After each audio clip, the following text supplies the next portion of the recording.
thank you very much for joining us. I'm Fiona, the CEO at ASI, and it's a great pleasure to have with us Al Clark from the CM Group. Alan's the founder and director of that group. It's a consulting group, and he brings over 30 years of industry experience in base metals, specialising in supply side analysis, cost assessment, primary production, technology development and process improvement.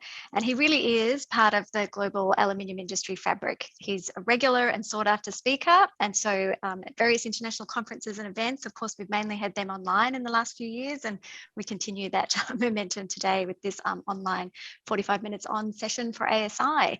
We commissioned Al and the CM Group to consider demand scenarios for ASI Aluminium and think about and hear about, sort of from the industry and from different sectors, about what responsible sourcing means, both in the context of ASI and more broadly. So Al, I'll hand over to you to share some of those insights. And this also comes from a broader report that is available on our website, and I know Thad has been sharing the link for that in the chat.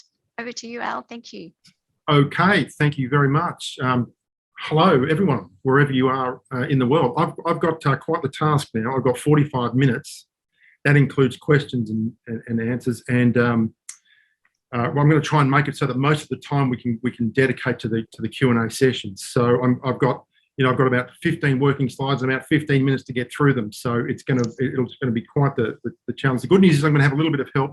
My colleague from Beijing, Helen Yang, is on the line as well, and she's going to talk about the China part of the component. So okay, without further ado, let me jump in. You can see the content. Hopefully you can see that on your screen, the contents, just some takeaways up front when we talk about the methodology that we used.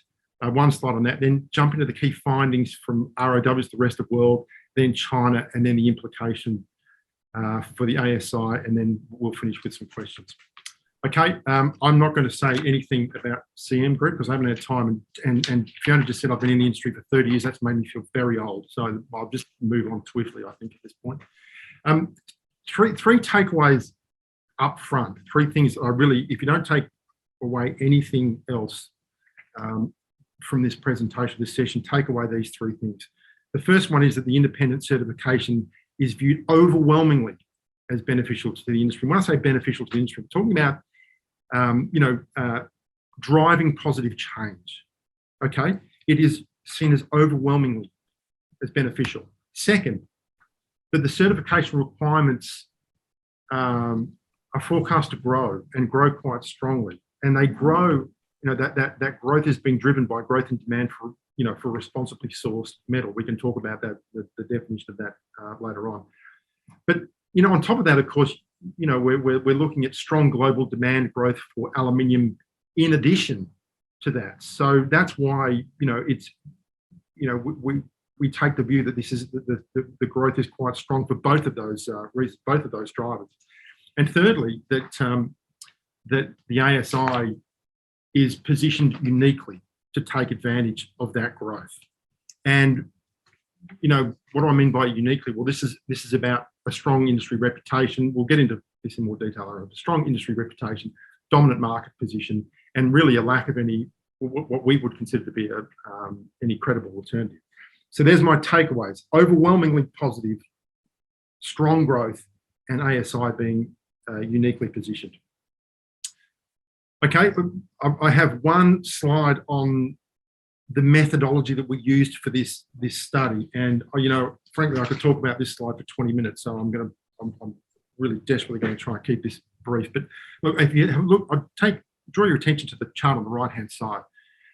So to conduct this study, we conducted over 80 interviews across the industry to get the best indication that we could across not just globally, but also on a market by market basis and a market sector by market sector basis. So hopefully you can read down to the right hand side down here. You can see rolled products, so FRP, flat rolled products, extruders, OEMs, primary producers, some integrated producers, recyclers, traders, 3C, which is cell phones, cameras, computers, and a few others, which included, for example, some people from the investment community. So over 80 interviews, and of which 40 of those were in China. And as I said earlier, I mean, Helen's on the line, and Helen conducted an awful lot of those interviews. So she's going to talk about that very briefly in a moment. But what did we find as we did this? Well, probably the most important finding was that we allocated 20 to 30 minutes for each interview, and each interview probably took over an hour in the end. So we got that terribly wrong. But the thing is that the industry was highly receptive to us. You know, the levels of engagement were very high. You know, people were aware of the subject. The survey, you know, although we targeted the corporate view, people were very, very pleased to share their personal views as well, which we're incredibly grateful. I know there's a lot of people on this call that we interviewed, so I take the opportunity to thank you for your time too. Interestingly, also a lot of variation in responses within and between the key market sectors, which was interesting. In China, in general, less receptive, but that's not surprising to us. I mean, you know, we conduct surveys like this in China, you know, once every couple of weeks, really. And you know, to have a receptivity level a little less that's okay. That's what we expect. But a reasonably high level of knowledge about certification and responsible sourcing, which was interesting. But right now, in China, there's a very clear focus. We were just talking about this before we started. There's a very clear focus on China's dual carbon policy, and Helen's going to talk about that a little more later. A strong appetite to learn more, especially amongst the exporters, importers, and OEMs, as you would expect. Okay, let's just take a look at some of the key findings. In no particular order, by the way, I draw your attention to the picture on the right-hand side. It's a word cloud map, if you like, of the response. So we take all the interviews, and then we extract the words that are used most commonly, most frequently, and you can see that on the right-hand side. But in general, this is, the rest. What I said, they're well informed and highly engaging, and they have a high level of awareness of the ASI and its certification programs. I'm not going to go through each one of these. Let me just highlight some of the more interesting findings. If I come down to the third dot point here, say many consider carbon dioxide emissions and decarbonisation as the only measure. I mean, you get that feeling as you would imagine that this is that responsible sourcing is all about carbon footprint decarbonisation. The next dot point is about recycled content. A lot of people, depending who you're talking to, but they see that as the key measure. So interesting. The next two dot points are about the value chain from what we call mine to market, which came up a lot, and people commenting about the importance of the whole value chain being included in responsible sourcing certification, and kind of feeding into that. The next point is about smelting. I've said here to ask, are there smelting-induced industry blind spots? Meaning that there's such a focus on smelting and carbon reduction in smelting that there are other parts of the value chain that perhaps aren't given as much attention as a result of that. And second dot point about variations in industry definitions and terminology creates confusion, which came up quite a lot as well. So a lot of discussion about traceability and a traceability approach, which is really more about, I guess, the chain of custody type approach. And then again, just before we started, we were talking about Guinea. And you can see here again, meeting stakeholder expectations to go green, runs the risk of missing some of the industry. I called them blind spots in the last slide, but again, hotspots as well. I mean, Guinea really is a hotspot right now. Interestingly, we spoke to traders and we spoke to capital markets as well, and it's interesting to see that the traders are adjusting their business models in response to the changes that we're seeing in the industry driven by responsible sourcing, and also capital markets becoming more aware of ESG policies and their ability to influence investment decisions. I'm sure we'll have some questions on that afterwards as well. just before the call, we were talking about China's dual carbon policy, and really this is the policy that is front and centre for China's aluminium industry right now. It's the word cloud again on the right-hand side that you can see there. But the dual carbon policy is driving behaviour in China's aluminium sector, and in particular what's called the double control policy. I can come back to that later and give some more detail to anybody who wants more detail about it. There's limited knowledge of ASI certification, but interest, as I said earlier on. But also, Chinese producers, and whether I'm talking about, refiners, smelters, extruders, die casters, whoever it is, it's about ISO standards, particularly 9001 and 14001. They're viewed in China as the license to operate, and they're mandated by government. So that's where the focus is as well. But as I say, growing interest in ASI certification. The other difference, I guess, that we pick up in China more so than we do outside of China was that there are a lot of producers, a lot in the industry, they maintain a strong focus on reducing costs, and then they want to question the cost benefit of certification. It's not to say that we don't get that outside of China, but it seemed to be more obvious in China. So obviously there are multinational companies that are operating in China's aluminium sector, particularly the OEMs, so the automotive producers, and they are driving ASI certification through their tier 1 and tier 2 producers, as are other international companies that are operating in China and Chinese companies that are exporting to multinational companies. Some examples there that we come across quite often, we came across during the surveys were Tetra Pak, Budweiser and Novelis. From the smelting sector, the chart on the right-hand side there is our projection of what we think is a reasonable expectation for China's primary aluminium smelting capacity to be certified against ASI performance standards out to 2030. So you can see that that's quite a significant growth forecast out from 2021 out to 2030 is a tripling roughly of what is there already, but coming off a low base of 2020 of 7%. The smelters, and remember that a lot of the smelters in China are also vertically integrated, more so than they are outside of China. And those that are targeting the export market, they view the certification as a ticket to play in the market outside of China, if you like. Domestic recyclers, we spent some time talking to them. They're obviously cost sensitive, and they can comply with responsible criminal rules that are set by international customers, and they're quite open to certification, ASI certification, which is, like I say, that's pretty much what we found across the industry. Some implications. I think I'm going okay. I've got a minute or so. Again, I'm not going to go through each one of those, but let me just, I guess, draw your attention to some of the really interesting implications that we found here. As I said up front, it's the industry values the role of independent third-party certification. And for the ASI, there's a very strong brand recognition. That was obvious almost from the first interview.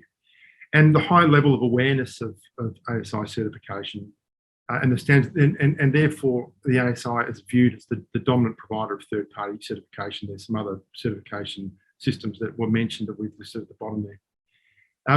And just down to the bottom, there's this broad acceptance across the value chain is really a motivation to join. And ASI certified products, associated with premium products. I don't mean, when I'm talking about premiums, I'm not talking about price premiums or even quality premiums for that matter, but there is certainly a differentiation is the point, that ASI certified products are differentiated from the market, and they are,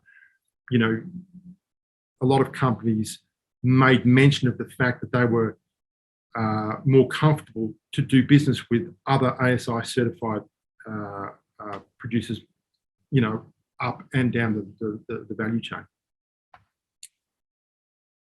But of course, it doesn't come without its challenges. And, out there right now, as I'm sure a lot of you can appreciate, there's quite the diversity of views, and that drives a fragmented and uncoordinated approach.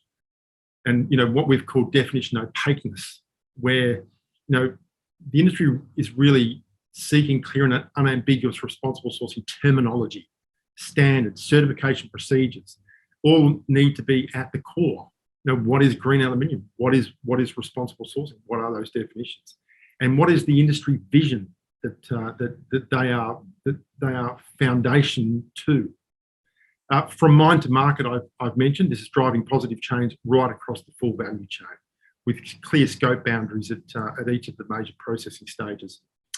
The market sectors behave differently. I'm happy to talk about that a little more after as well, but for some good reasons.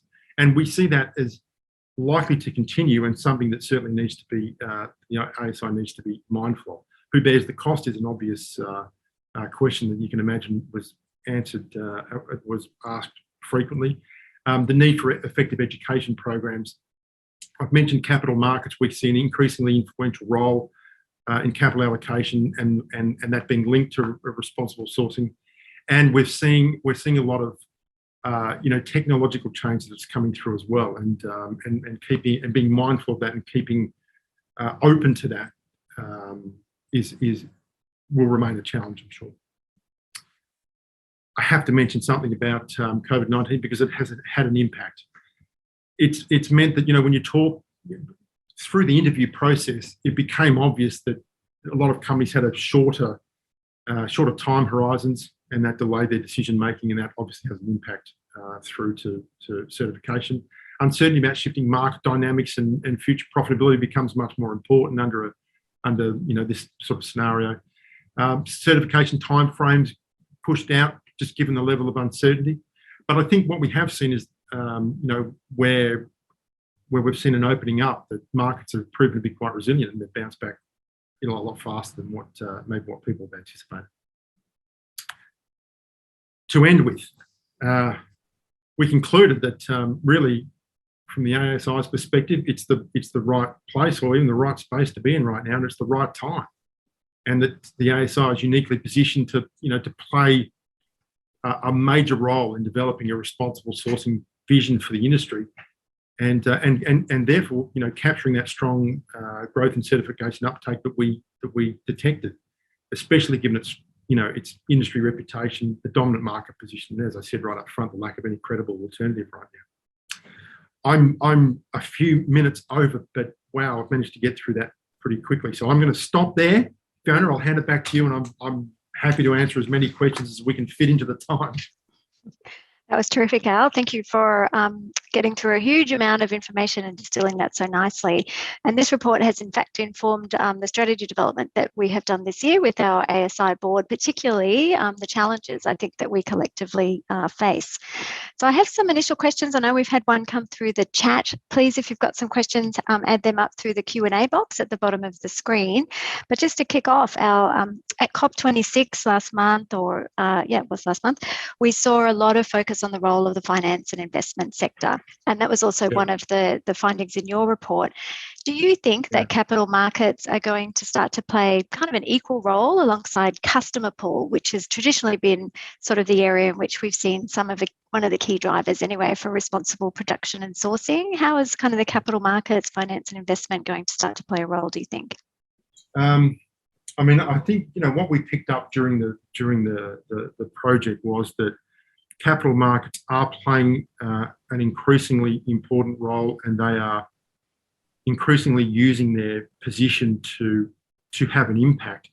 Whether I think the question was, whether they become almost sort of on equal parity with the end customer, right? Whether that's likely. I think maybe the answer is that it depends on where you are in the value chain, and where, because different customers have, their voices are louder at different points in the value chain. I think that plays a role, but I think also it's where you are in the value chain depends on where, what's attractive to different sectors of the capital market, whether it's investment banks or fund managers, private equity, and where they tend to target their investments, and also, we picked up a variation in regions as well. So, if you're in Europe, for example, facing the same type of investment versus maybe here in Australia or Southeast Asia, it might be a different answer. I think what we can say is it will take some time to get to maybe the same level as some of the more vocal end user groups are. But by the same token, I think it's coming. We can see it coming. Maybe it's the 3 to 5 year horizon rather than the 1 to 2 year horizon. Yeah, great. So we've had a question about the potential impact of the EU carbon border tax. So as we know, China exports a large number of aluminium products to the world, especially to Europe. However, not many aluminiums that could currently meet the low carbon requirements in terms of production out of China. If China had to reduce its exports to Europe, would there be a shortage, in the European market? Will the border tax increase the cost to European users, or does it in fact flow through back to the producers? What's your thought on that? And is that something that kind of came up in this context of responsible sourcing, particularly focus on the greenhouse gas footprint? Yeah, I mean, it came up, but it came up much more from the China side than it did anywhere else. Mm-hmm. And I think when you're talking about, that equalisation tax, there was some discussion about it. I mean, there's a lot more discussion about it since we finished the report, in fact. So I think if we went back, we could maybe get a different answer. But it is talked about, and when you look at what impact that has, just in terms of global trade flow, of course, there will be a disruption. There will be a difference in price. I think that's inevitable. To what needs to be paid will be paid. But then these markets have a tendency to kind of rebalance themselves anyway. So metal that might have gone to country A now kind of goes to country B, and from country B to country A, and you tend to have that kind of leveling effect. But ultimately, what it means is that there's an additional cost, and which is inescapable. But even more important than that, I think, is we're kind of looking at it from a European perspective right now. But let's just watch what happens in China now with double control policy. But also when China's aluminium sector enters into its emissions trading scheme, which could be as early as next year, or our base case is still 2023. But there's a lot of people saying that might come.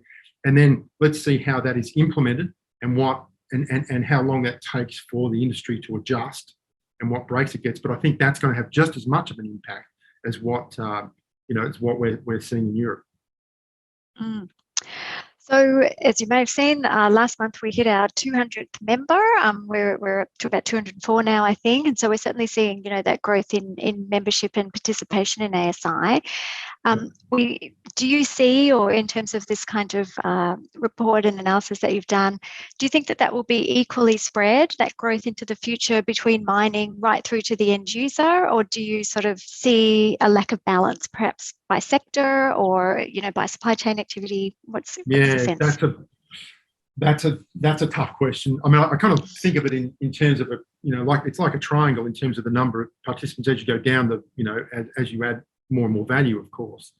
But what is obvious is that there is a different approach between the major aluminium market sectors for a whole host of reasons. But they do have a different view and a different approach. I mean, if I'll take three examples, right? So flat roll products, OEMs, automotive producers, and the electrification sector. So each of them is different. Maybe flat roll products and OEMs have a much greater appreciation and understanding and are being driven, more strongly, certainly from their customer base. Whereas when you look at the electrification sector, they're a little more isolated, in terms of their markets and the influence of their end customers on their behaviour, if you like. And so you tend to find that because they are more isolated and they're servicing a different market, they tend not to have as much of a focus. And so, you expect that to continue for some time, I think. It's hard to see that changing overnight, just because they're very, very different markets and they behave different. They don't necessarily talk. And so you get this variation in the way that they behave. So that variation, I think, will be around for a little while. But I mean, like you say, you're up at 200 and you can see just generally, you can see that number continuing to grow. Yes, no, we're certainly, I'm imagining that that's going to continue and planning for that, which is exciting, because I think it's only when you start to get that scale of uptake that you can get that scale, that sectoral transformation that I think is what ASI is about, and what its members are certainly looking to see from an ESG point of view. So we've got a question that we might jointly answer a little bit here. It's talking about the opportunity for substitution between metals like aluminium, copper and steel, whether there's comparable certification and standards agency as ASI for metals other than aluminium. So I might answer that first part of the question.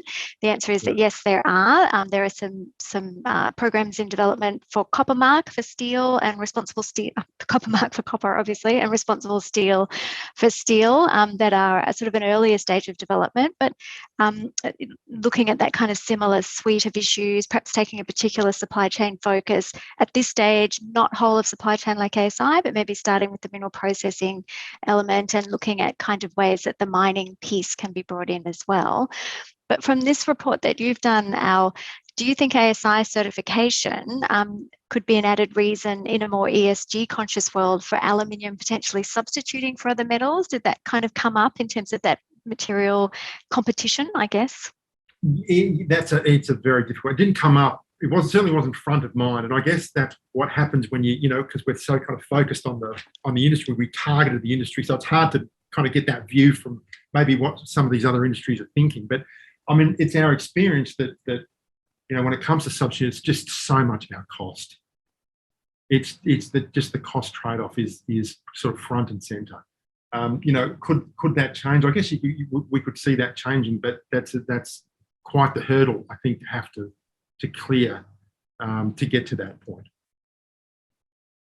Yeah, and we have had a question asked in a couple about premiums. We do have to take care with premium-related discussions because of competition law considerations and our antitrust compliance policy. But I guess it might have come up from your point about that it wasn't necessarily a price premium, but seen as a premium product. Did you want to talk about that a little bit more? Yeah, that's right. I see that question came up from my good friend Don Chongming. Yes.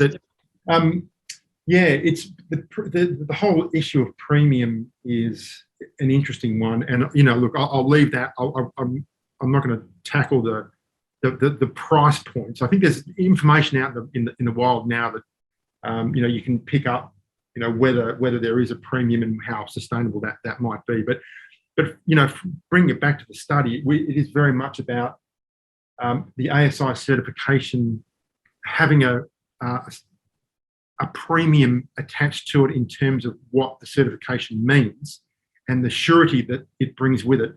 And as I said, in the likelihood, therefore, that ASI certified entities are more likely to do business with other ASI certified because they have this level of comfort, in what they do that gives them that they kind of gravitate to that. And that did come up quite strongly. And when I'm talking about premium, it's kind of, that's what I mean. It's almost that a differentiation on an ASI certification that you're in that, you either have it or you don't, and therefore there's that's a positive differentiation. Think of it that way. That's great. You had your COVID slide. We know there's certainly a lot of supply chain pain points, whether that's pandemic, supply chain kind of snarls and so on, raw material availability, specials component shipping, etc.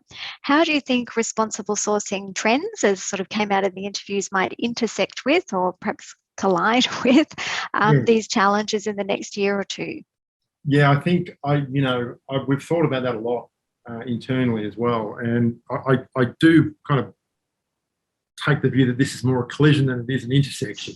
This is there are some changes coming to the aluminium industry, the global aluminium industry. In our view, there's the next 2 to 5 years we're going to see some changes that will be quite significant for the industry, and it's how those changes may or may not be affected by the trajectory of certification and responsible sourcing that we're seeing, and I do see them as potentially clashing more than I do intersecting, because we're talking about surety of supply. We're talking about the likelihood of of significant disruptions in supply chains that some organisations, I'm sure, are going to be desperate to fill.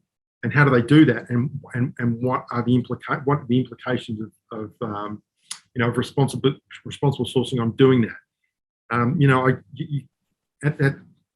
It's hard to say that there will be a significant impact. There will be an impact, but I just don't know.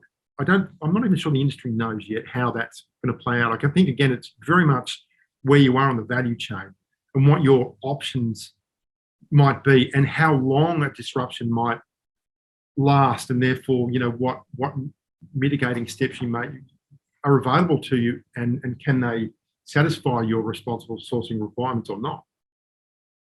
That's a tough one. Yeah, no, crystal balls are always hard. But the kinds of significant changes that you just talked about in the next 2 to 5 years, what do you think some of those might be? I did bring a slide in anticipation of that question. There you go. Perfect. Oh my gosh. I read the future myself. If only. Sorry, what you mean, the question I think was what some of those changes that we expect to see in the industry. Well, I mean, it's China front and centre here in terms of energy policy and impact on the global supply-demand balance. And that I'm not just talking about, smelting.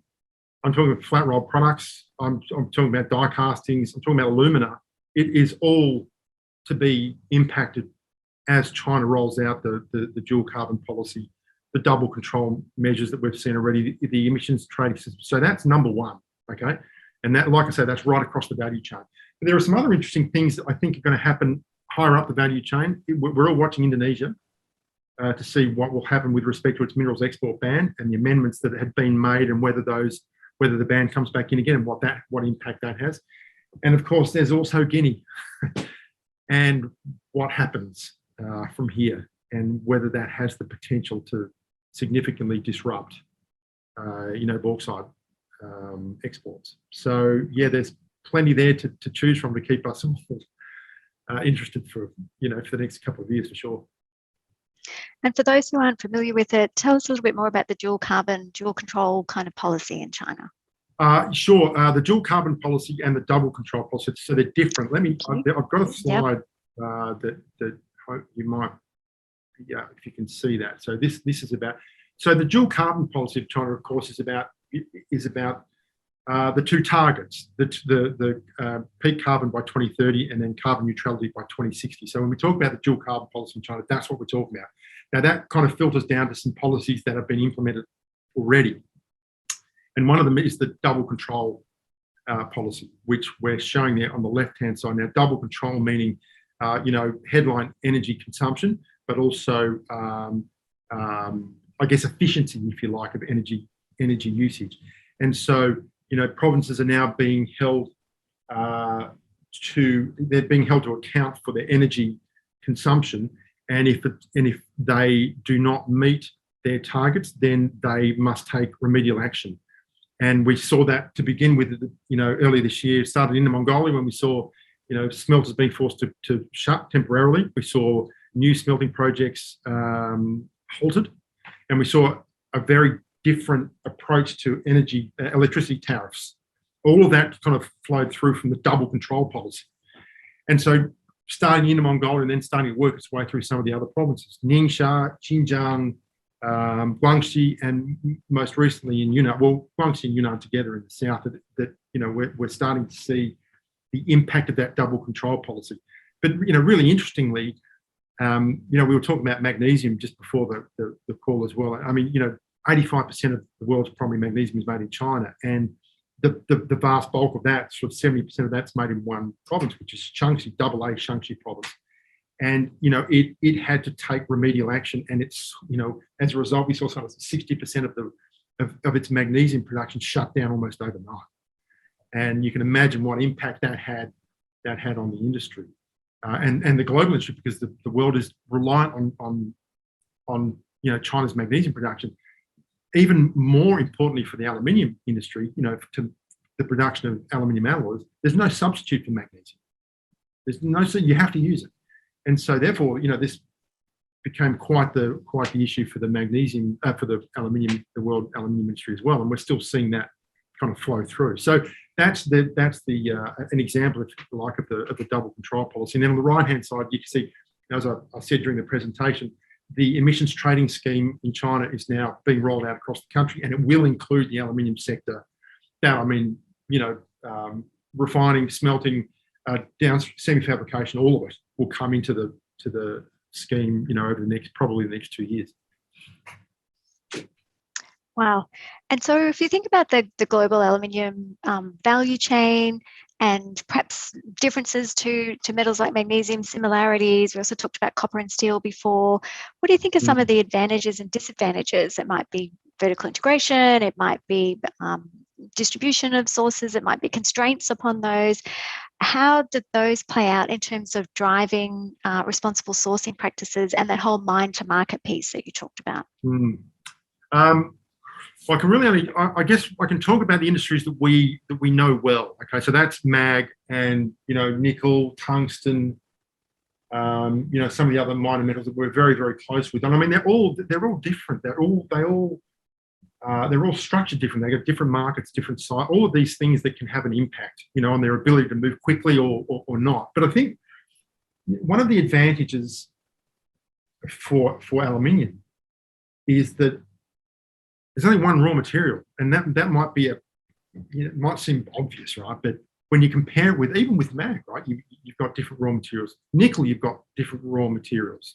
Tungsten, you've got different raw materials, and so you have an added degree of complexity in supply. But you also, I'll take the example of nickel, right? You also have differences in the production processes from that raw material. So whether we're talking about a sulfide or whether we're talking about a laterite, going into nickel pig iron, or finding its way into stainless steel or into batteries, that's quite complicated, right? And right. Being able to understand that complexity, the aluminium industry doesn't really have that. I mean, it's bauxite and it's refining and it's smelting, and they can be they're complex processes, but they're kind of well understood relative to some of those other process flows. So I would think that would be an obvious advantage. I think also it would be fair to say that the aluminium industry, I'm just talking from my personal experience right now, that the aluminium industry is fairly well organised relative to some of its peers, and it has a high level of engagement, I think, at different levels across industry that some of the other industries that we work in don't have, and I think that's an advantage as well. From a disadvantage perspective, I think I made mention in the presentation of the blind spot that's maybe created by smelting. That can be a disadvantage, because you can find, you can become almost kind of myopic about smelting at the expense of the value chain, and I think that's a risk. Maybe some of the other industries don't suffer quite as much of that because of the different processes. Is there a scale piece as well, that helps with that engagement, perhaps? And sure. Yeah, for sure there is. Yeah. No, very good. We've just got a couple of minutes to go, so perhaps in preparing this study, Al, what was the biggest surprise to you? Oh, the biggest surprise was the level of engagement, and I'm sure there are some people on the call listening to this that I spent an hour and a half on the phone with, because people wanted to talk about it. It is so important to the industry, and I kind of take a lot away from that there is such a high level of engagement and such a high level of cooperation, or a need to want to cooperate and a need to want to talk openly about any one of these issues that came up. People were willing to spend a lot more time than we expected them to spend to discuss and help us get the kind of the best cross section of views that we possibly could. So that was a surprise, and it was a very pleasant surprise, I've got to say, although it took us twice as long to do than we planned. Yeah. And what do you think is the most impactful challenge? Sitting, looking at the market and thinking about those challenges for ASI, for the industry as a whole, what would be keeping you awake at night in terms of uncertainty about how that might play out? Oh, that's a tough question, because there's quite a few. You can have more than one. The thing that kind of, the first thing that kind of flashed into my mind then was the idea of green aluminium. And what does it mean? You know, and responsibly, what does it mean? It's this kind of this nebulous kind of idea of green aluminium, and the potential for it to be misused. Not necessarily. I don't mean that sort of maliciously, but you know, you can refer to aluminium as green all you like, but what does that mean? And what does responsible sourcing mean? And the industry needs to come together, I think, to answer that, and to be coherent and to be agreeable on those definitions. So I think that would probably be my number one. That's great. And that takes us nicely to the last question, which is from Chris, our standards director. Did any interviewees express an opinion on ASI standards and whether they miss any of those key ESG hotspots, or place too much of a burden on some parts of the value chain, or perhaps, you know, need this kind of definitional piece that we've talked about methodologically, Chris, or framing in? How long have you got, Chris? Exactly. No, I think the honest answer to that is that there are always comments about the standards and how they can be improved. But I think that you know, it was almost always constructive in what people said about it. So they're building on what's been done, rather than looking at it and saying, look, this is just not appropriate for the industry, or there's things are changing that you've missed. There's no sense of that. There's very little sense of that, may I say.